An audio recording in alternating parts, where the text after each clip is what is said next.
£1,000,000, and more than that, I did. It's the only car I ever sold for a profit. And it's not hard to see why. It was and is absolutely marvellous. It has the looks of Vanessa Paradis and the heart and soul of Ted Nugent. Now this is the modern day equivalent of the CSL. It's called the 850 CSi, but its role in life is less clear cut. Certainly, it wasn't designed for the family man.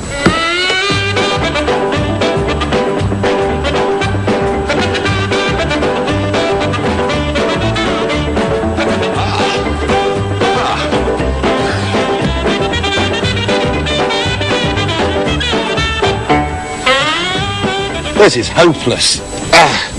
And it wasn't designed as a racing car either, because it weighs 2 tons. 4 with a German businessman on board. The original 850 was and is a mess.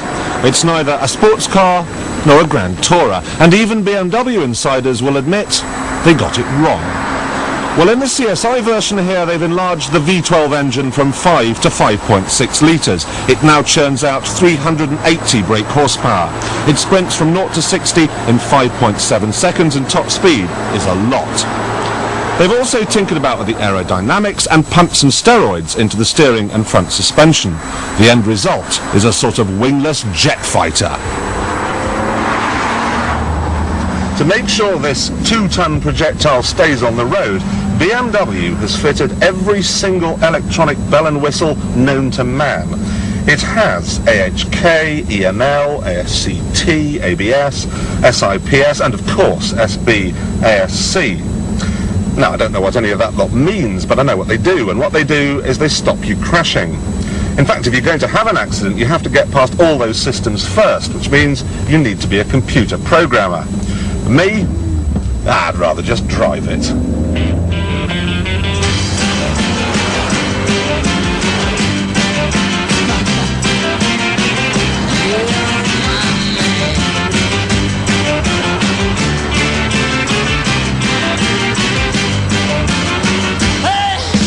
It may well be a 2-ton supercomputer on wheels, a sort of V12 Game Boy, but when you want to get going, it can be, and usually is, a lot of fun.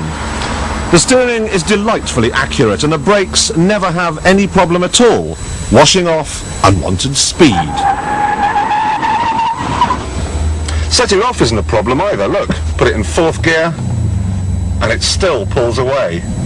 In fact, whatever the speed, whatever the gear, whatever the revs, when you press the throttle, this engine's immense torque lunges you toward the horizon like you just hit a hyperspace button. It is a very fast car.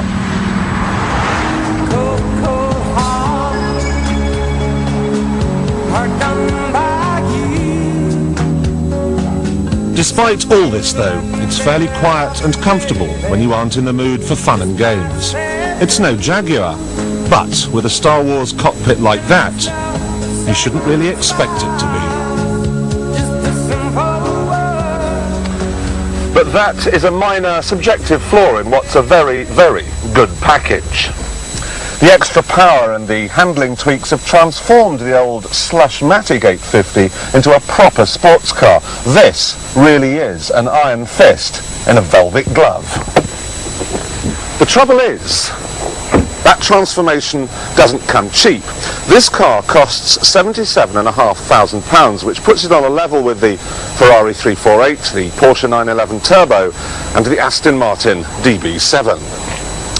I like the CSi very much indeed. It's an excellent first division player, but it's priced to take part in the Premier League, and as a result, I'm afraid, it's going to finish up with a bloody nose.